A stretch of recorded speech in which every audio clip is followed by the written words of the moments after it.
The early morning sun cast long shadows over Maplewood Street as Jake Thompson jogged lightly on the sidewalk, earbuds in and his focus sharp on the rhythm of his breathing. He was running late to meet up with his friends, having taken a detour through this quiet, polished neighborhood for a faster route. He barely noticed the meticulous lawns or the pristine white fences as he passed by, just another part of his warm-up. From a nearby window, Ellen Roberts watched him. Her face set into a deep frown as she followed his movements through the street. She didn't recognize him, this tall, athletic black teen moving swiftly down her lane. Her eyes narrowed. People she didn't know made her uneasy, and this young man with his hoodie and confident strides struck her as suspicious.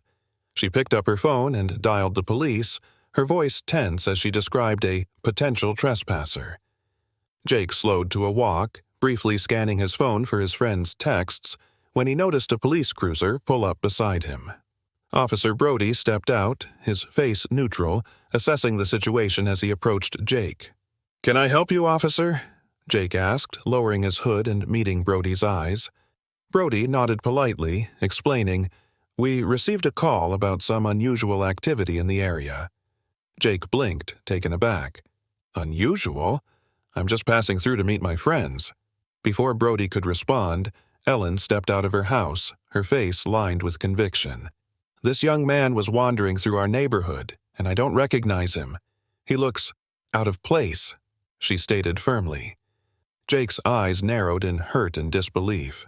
"Ma'am, I'm just running through here. I didn't realize this neighborhood was off limits." Ellen's expression faltered but quickly hardened. "Don't you take that tone with me. People like you think you can go anywhere and—" "People like me?" Jake asked, his voice calm but edged with emotion. His heart raced, frustration simmering. Officer Brody, visibly uncomfortable, turned to Ellen. "Ma'am, we have no evidence of wrongdoing. He has every right to be here." But Ellen didn't back down, her face set with indignation. "Just ask him who he is," she challenged. A slow smile spread across Jake's face as he responded, "My name is Jake Thompson. Maybe you've heard of my mother. She's the mayor." The color drained from Ellen's face as her expression shifted from anger to disbelief. For a long, tense moment, no one moved. Jake watched as Ellen's pale expression shifted from surprise to defensive indignation.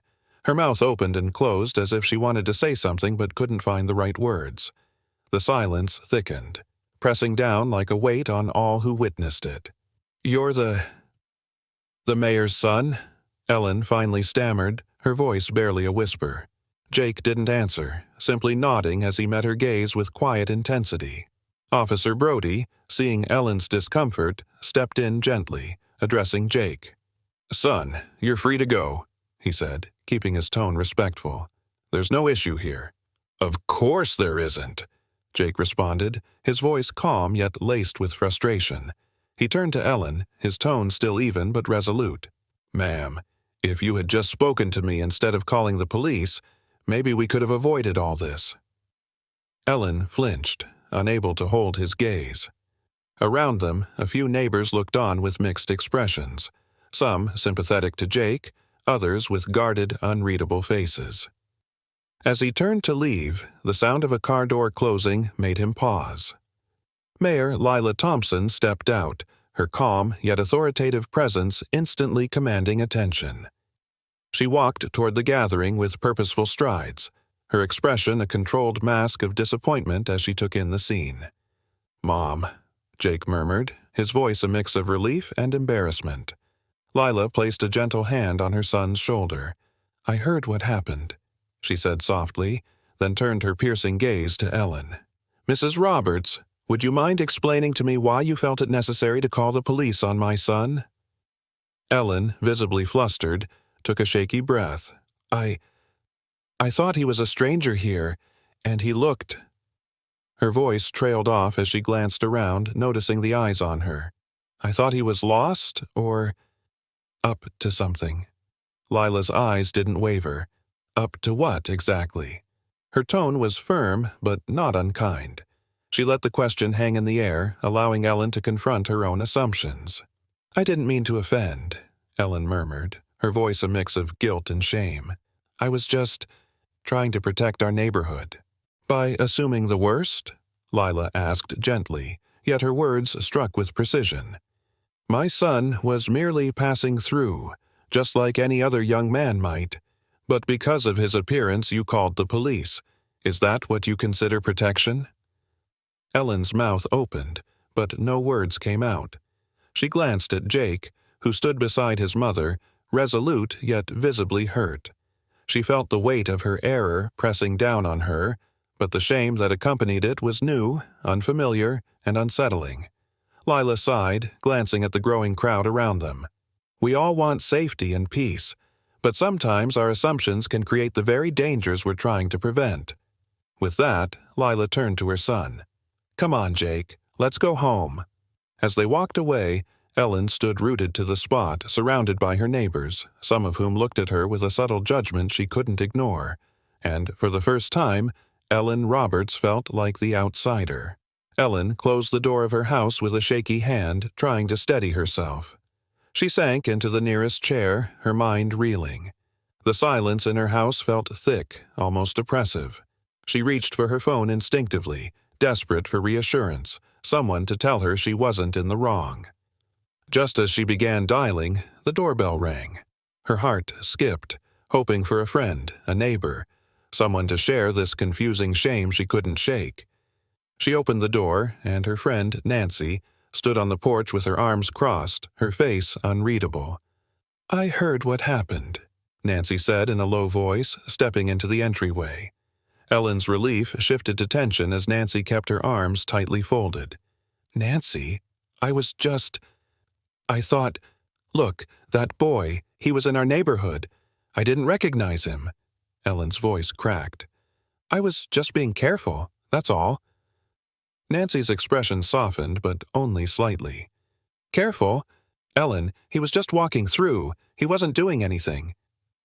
Ellen took a deep breath, trying to keep her voice steady. It's not what you think. This wasn't about race or whatever else people might say. I was genuinely concerned." Nancy's eyebrows knitted in frustration. "Concerned about what? That he didn't look like you?" Ellen looked away, her pulse hammering as she tried to find words. But before she could respond, Nancy sighed and continued, her tone softer, almost disappointed. "Look, Ellen, I know you didn't mean harm, but the truth is, you made a snap judgment based on nothing but assumptions." Nancy's voice cracked slightly. "That young man, he's the mayor's son, a good kid, and you turned him into a threat in front of everyone. That's hard to forget." Nancy's words hung in the air, thick and cold. Ellen opened her mouth to defend herself, but found her arguments felt weak and insubstantial, even to her. "You're right," Ellen whispered, unable to meet Nancy's eyes. "Maybe I overreacted." Nancy stepped forward and placed a hand on Ellen's shoulder. "It takes courage to admit that, but it'll take more courage to fix it." Without another word, Nancy left, closing the door softly behind her. Ellen sat alone, staring at the empty room around her. Her entire body felt leaden, her mind replaying every word Jake's mother had said, every glance she'd received from her neighbors. They'd looked at her as if they were seeing her for the first time, and the look in Jake's eyes, that raw hurt and quiet dignity, stayed with her long after Nancy had gone. 3 days later, Ellen was still wrestling with her feelings. Avoiding eye contact in the neighborhood had become a reflex. She couldn't ignore the sidelong glances or the quiet murmurs that trailed her when she passed by. It was almost a relief when she learned the community center had scheduled a forum to address the incident and its aftermath. When she arrived, the room was already filling up. Mayor Lila Thompson stood at the front, flanked by a few local leaders and a couple of familiar faces from around town. Ellen hesitated, her heart hammering as she spotted Nancy in the crowd, who gave her a tight-lipped nod of acknowledgement. Taking a deep breath, Ellen took a seat near the back, her fingers twisting nervously in her lap. She could feel the weight of people's stares as she sat alone. A few moments later, Jake entered with his mother, and Ellen's breath caught as she watched him walk confidently through the room, greeting people with quiet politeness. When it was Mayor Thompson's turn to speak, she began calmly but powerfully, addressing the importance of unity, understanding, and the need to confront prejudice in the community. Her voice was steady, but her gaze was sharp, a reminder of her strength and resolve. Then, after a moment, Mayor Thompson motioned to Jake, who stood at her side. The entire room fell silent as he cleared his throat. "I know many of you," Jake began, his voice clear and even. "And I know some of you probably still wonder why this matters. Why does something like being questioned, judged, or looked at differently bother me? But it does. Every single time. Because it's a reminder that to some people, no matter what I do, I'm seen as a problem first." The crowd shifted uncomfortably. Ellen's heart twisted painfully as she felt the full weight of his words. She realized he was speaking not just to the room, but to her specifically. "When I was stopped the other day, I wondered what I'd done wrong," Jake continued, his voice calm but heavy with meaning. "And then I remembered. I hadn't done anything wrong. All I'd done was exist in the wrong place at the wrong time." He looked out over the crowd, his gaze steady. "But it doesn't have to be this way. It can be different. If we're willing to listen, if we're willing to see each other as people." Ellen's vision blurred as tears filled her eyes. In that moment, she wanted to stand up, to say something, to apologize. But fear held her back. After the event ended, as people started to filter out, Ellen forced herself to walk to the front of the room, toward Jake and his mother. She paused, her voice trembling. "Jake, Mayor Thompson, I just wanted to say, I'm sorry. Truly sorry." Jake's eyes met hers, filled with a quiet strength and something else, a hint of forgiveness. Mayor Thompson's gaze softened but remained steady, challenging Ellen without words. Ellen's throat tightened as she tried to find the right words. "I know I can't undo what I did, but I want to be better. I'm committed to being better." Jake held her gaze for a long moment before nodding, a faint smile tugging at his lips. "Thank you," he said simply, and with that, he turned back to join his mother. Ellen stood there, her heart pounding, but for the first time in days, she felt a sense of relief, like the beginning of redemption. Returning home from the community meeting, Ellen felt drained but resolute. The walls of her home, which once felt like her sanctuary, now felt confining, filled with reminders of her biases and past assumptions. She moved to her living room, glancing at family photos and old keepsakes, each one a reflection of the life she'd built, a life that had felt secure, unquestioned, until now. Taking a deep breath, she sat on the couch and pulled out her laptop. She searched for articles, videos, anything that would help her understand her own biases, the ones she'd never bothered to confront. Slowly, she began educating herself on systemic prejudice and stereotypes. She read articles by people who had experienced profiling, listened to interviews, and found herself pulled into their stories. Hours later, as dawn broke, Ellen closed her laptop. She felt raw, exhausted, but also aware in a way she hadn't been before. For the first time, she understood that changing would be a long, uncomfortable journey, and it wouldn't come with easy answers or immediate forgiveness. She stood up, walked to her window, and looked out over her quiet street. It looked the same, but she knew she could never see it the same way again. A week after the forum, Ellen made a decision. She approached Mayor Thompson's office with a letter in hand. She had spent days crafting it, filling it with everything she couldn't express in words that day at the community center. She hoped it would be enough to convey her regret, her desire to make amends, and her commitment to change. When she reached the reception desk, she cleared her throat, trying to muster the confidence that had once come so easily to her. "I'd like to leave this for Mayor Thompson," she said softly, handing the letter to the receptionist. The receptionist glanced at the envelope and gave Ellen a polite but reserved nod. "I'll make sure she gets it." Ellen's hands shook as she walked out of the office. She realized, though, that this letter wasn't an end. It was only the beginning. Understood. Let's continue deepening Ellen's journey, Jake's growth, and their complex dynamic, with layers that build the story toward its 90,000-word goal. Each chapter will dive into emotional moments, self-reflection, and new confrontations as Ellen, Jake, and the community move toward deeper understanding and transformation. 2 days after Ellen left her letter at the mayor's office, she received a call from Mayor Thompson's assistant. "The mayor would like to meet with you," the assistant said. Ellen's heart raced as she accepted the invitation. On the day of the meeting, Ellen's hands were clammy as she approached the City Hall office, the weight of her mistakes hanging heavily. She was led into a modest meeting room where Mayor Thompson sat, reviewing papers. The mayor looked up as Ellen entered, her expression unreadable but calm. "Thank you for meeting me," Ellen began, struggling to maintain composure. The mayor nodded and gestured for her to sit. "Your letter was detailed," she said, folding her hands in front of her. "But tell me, why now? What do you hope to gain from this?" Ellen swallowed. "I don't know," she admitted, her voice shaky.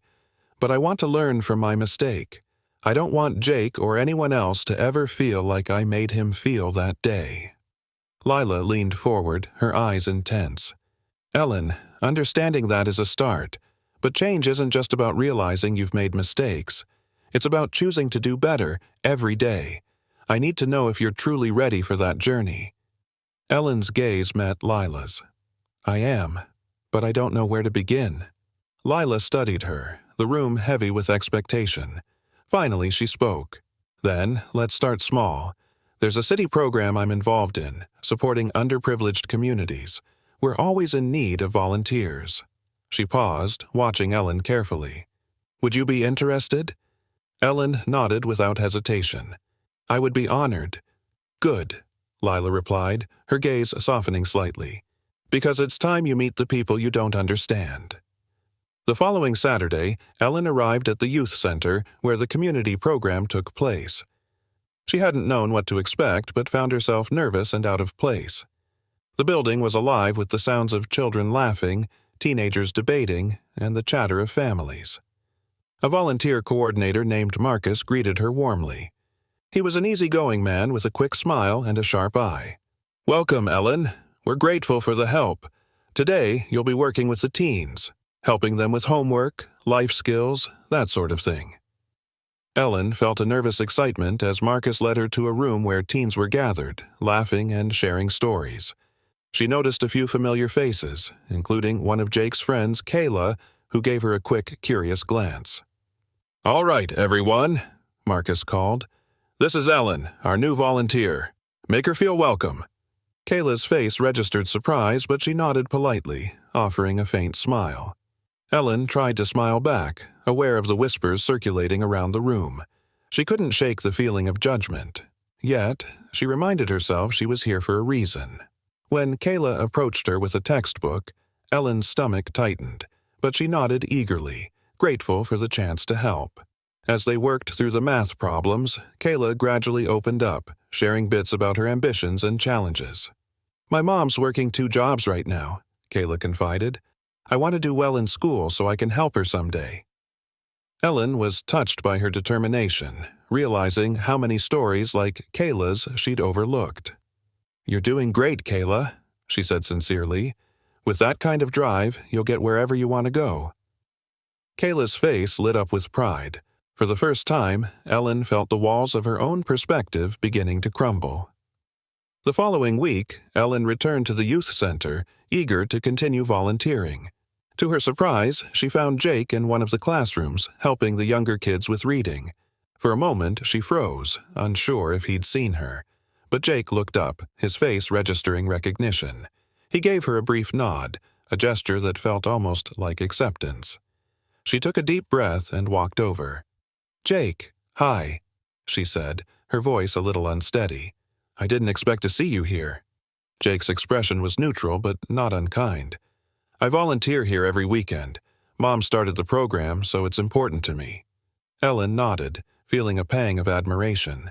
"That's really admirable." Jake shrugged, returning to his group of kids. "It's just what we do.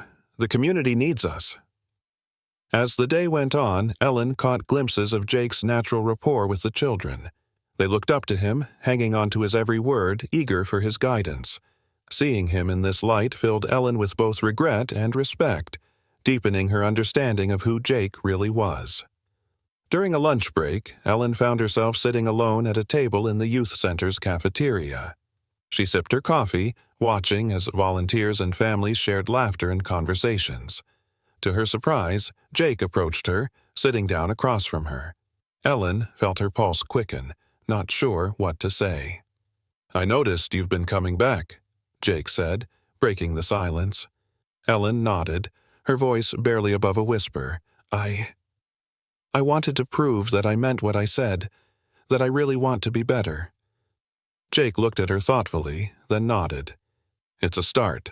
Encouraged by his openness, Ellen continued. "Jake, I'm not asking for forgiveness right away, but I want you to know that meeting everyone here, it's opened my eyes. I'm beginning to see how much I didn't understand." Jake's expression softened. "A lot of people don't understand," he said quietly. "But some of them don't try to either. I appreciate that you're at least trying."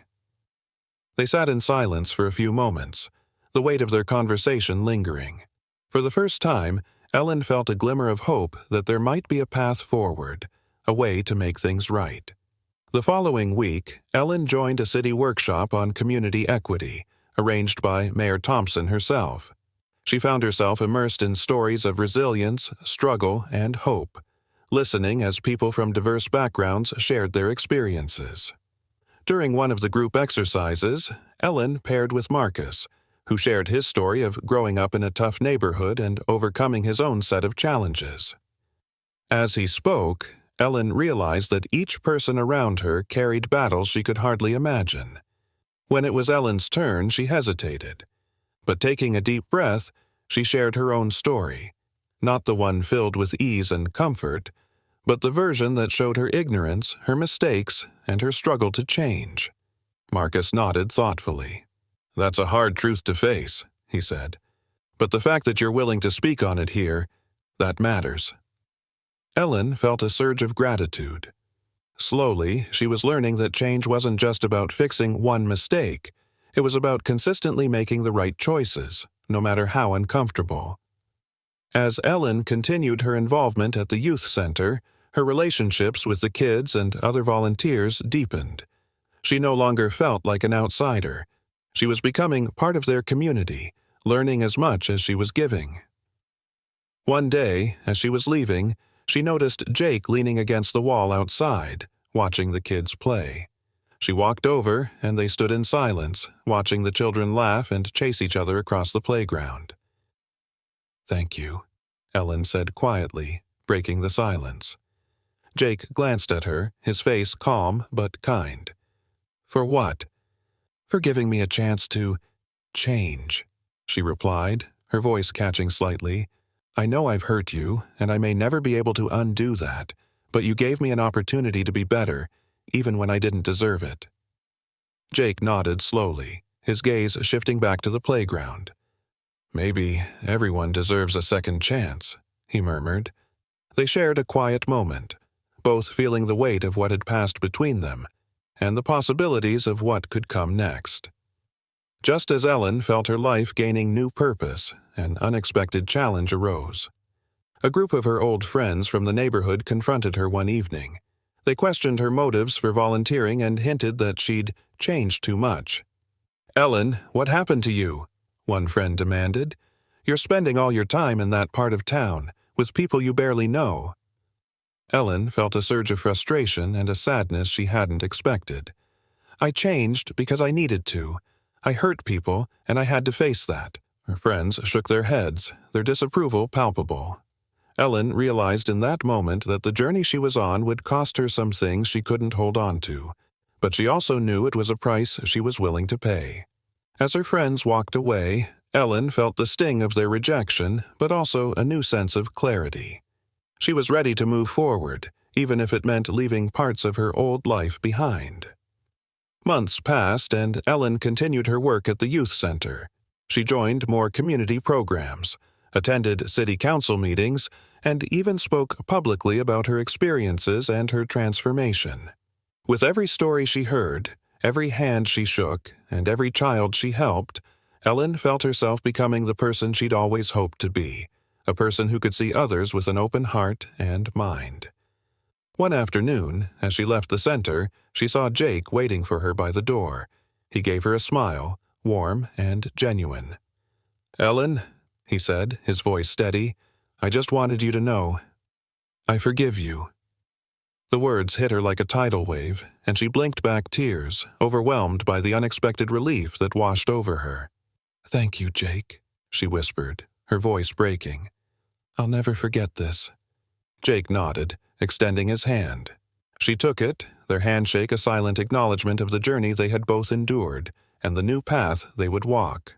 And, as they stood there, under the setting sun, Ellen knew her journey was far from over, but she had taken her first steps toward a better, brighter future. Ellen was finding new purpose and satisfaction through her work at the youth center, but her transformation hadn't gone unnoticed by her family. One evening, as she sat at the dinner table with her husband Tom and their teenage daughter Grace, Tom's expression grew tight. "Ellen, you're spending a lot of time over there at the youth center," he said carefully, setting down his fork. "Isn't it a bit much? I mean, those aren't exactly our people." Ellen froze, her fork halfway to her mouth.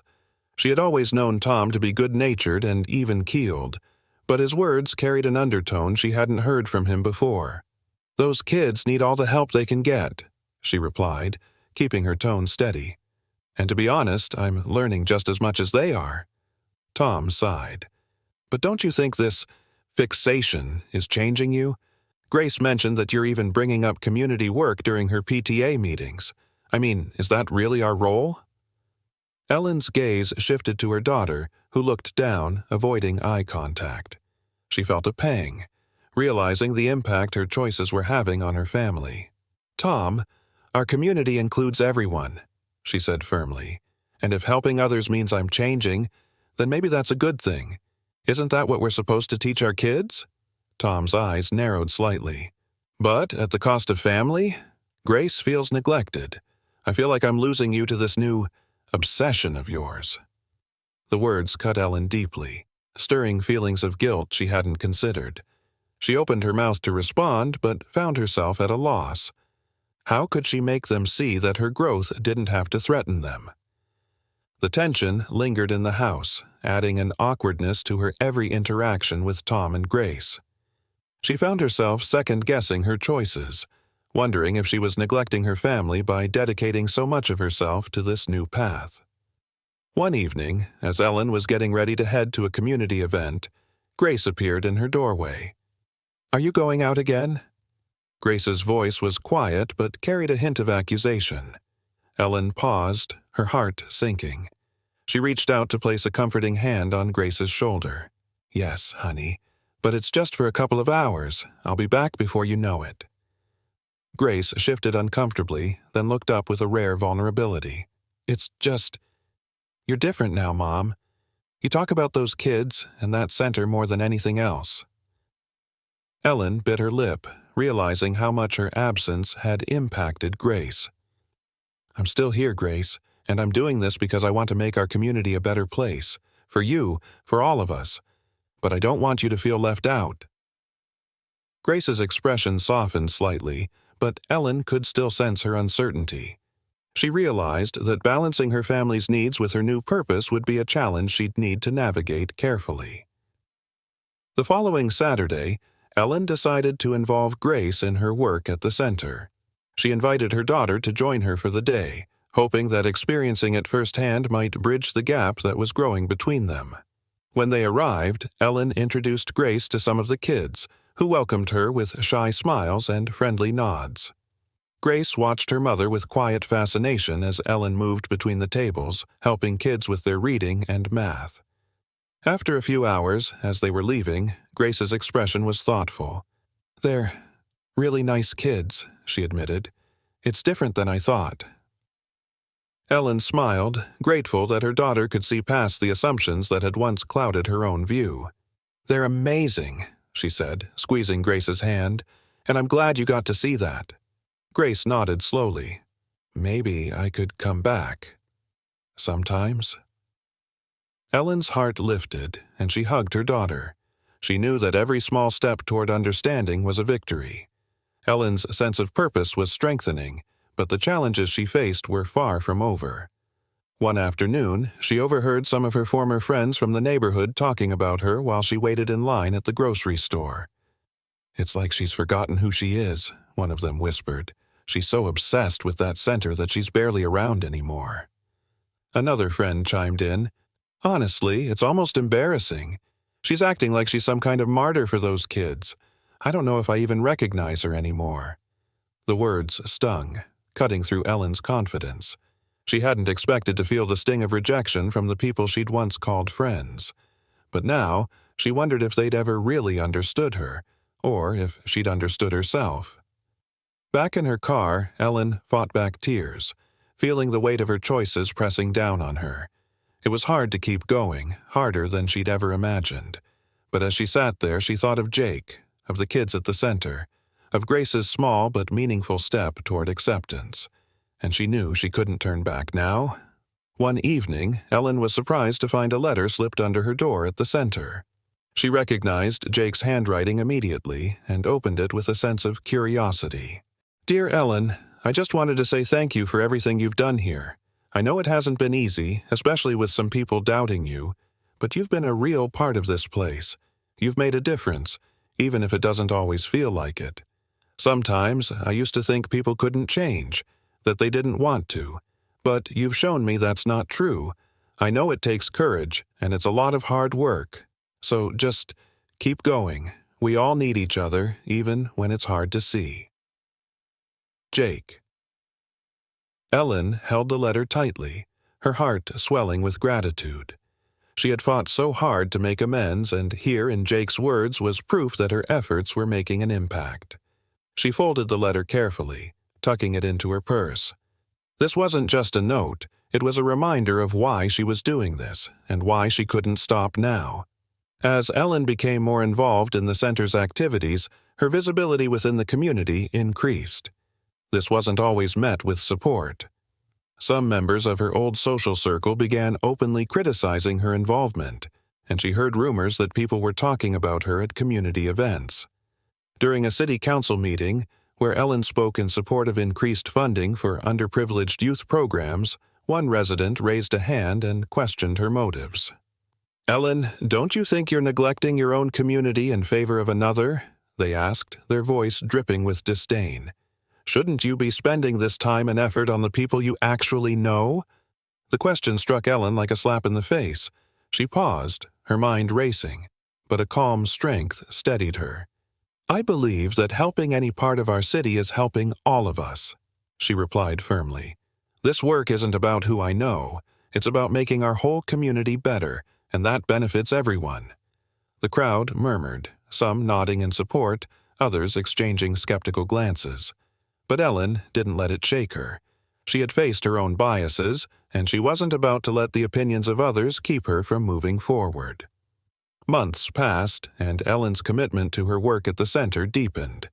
She organized a successful fundraising event, bringing in enough donations to fund a summer program for the kids.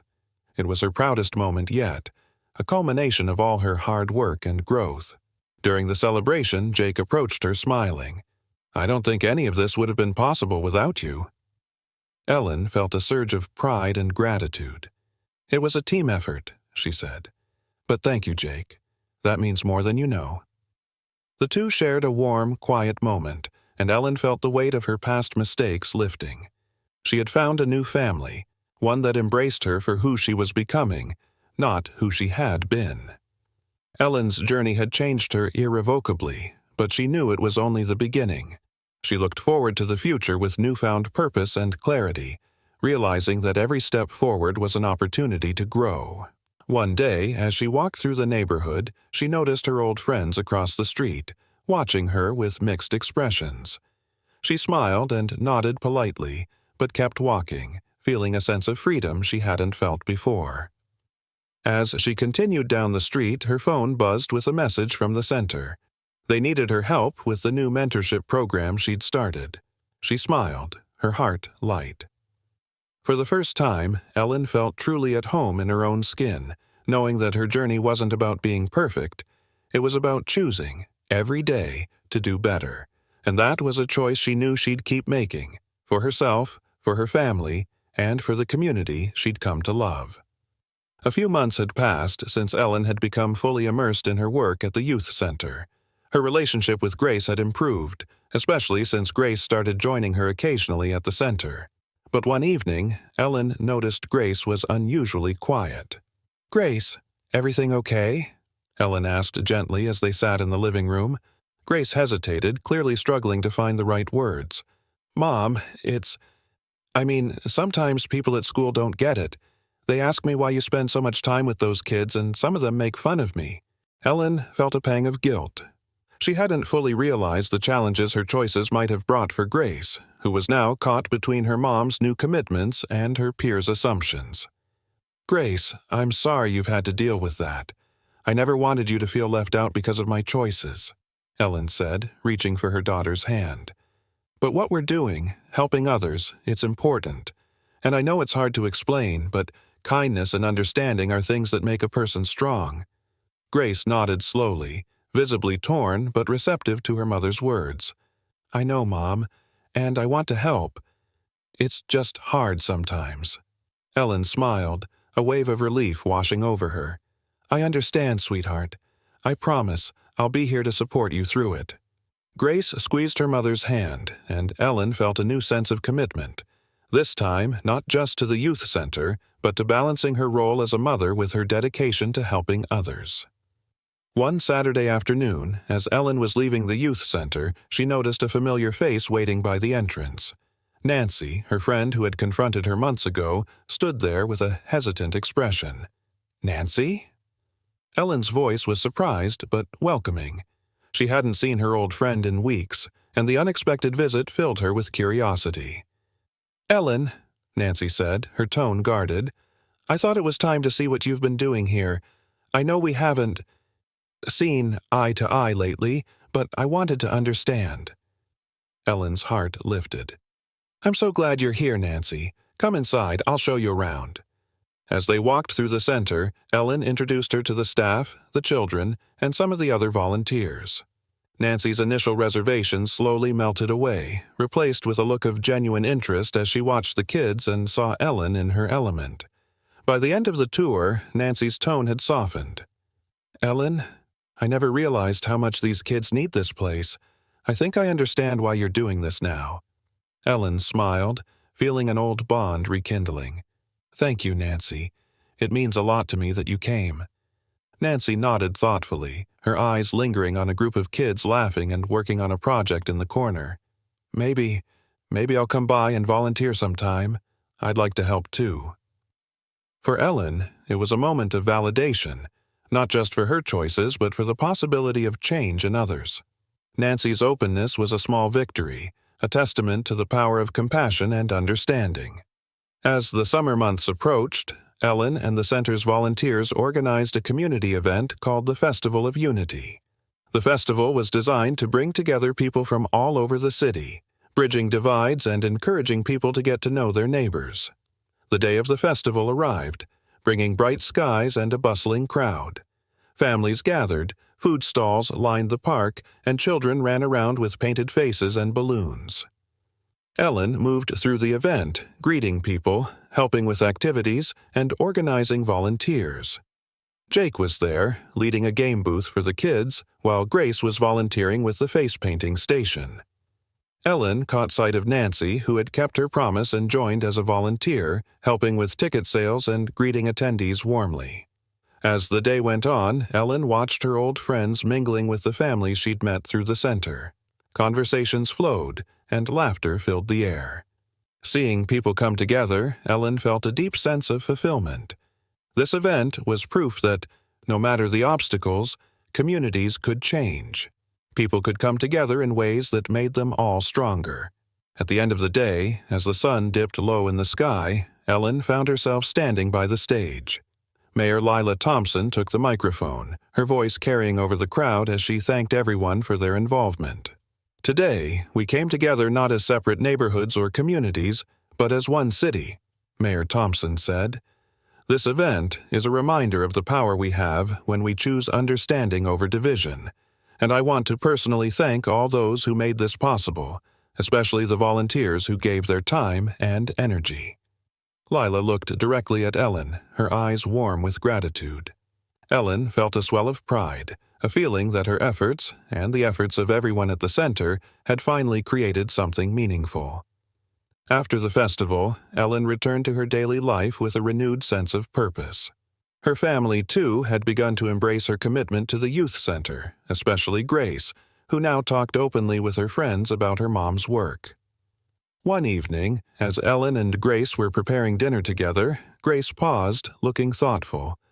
"Mom, do you think we'll do another festival next year?" Ellen smiled, touched by her daughter's interest. "I hope so, and I'd love it if you wanted to help plan it with me." Grace beamed. "I'd like that." In that moment, Ellen felt the pieces of her life finally come together. She had fought through guilt, doubt, and resistance to become the person she wanted to be, a person her family could be proud of, and one she herself could respect. Over the following weeks, Ellen found herself growing closer to Jake. They developed a natural rapport, discussing everything from the center's projects to their favorite books and movies. Jake's resilience and perspective were a constant inspiration, reminding her of the importance of empathy and patience.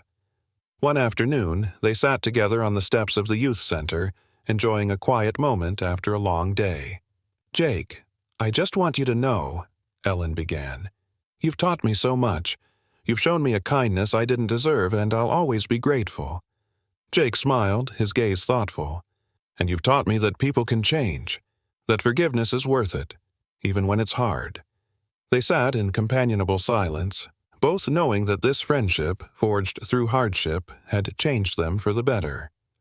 Ellen knew she would carry Jake's friendship with her as one of the most meaningful connections she'd ever made.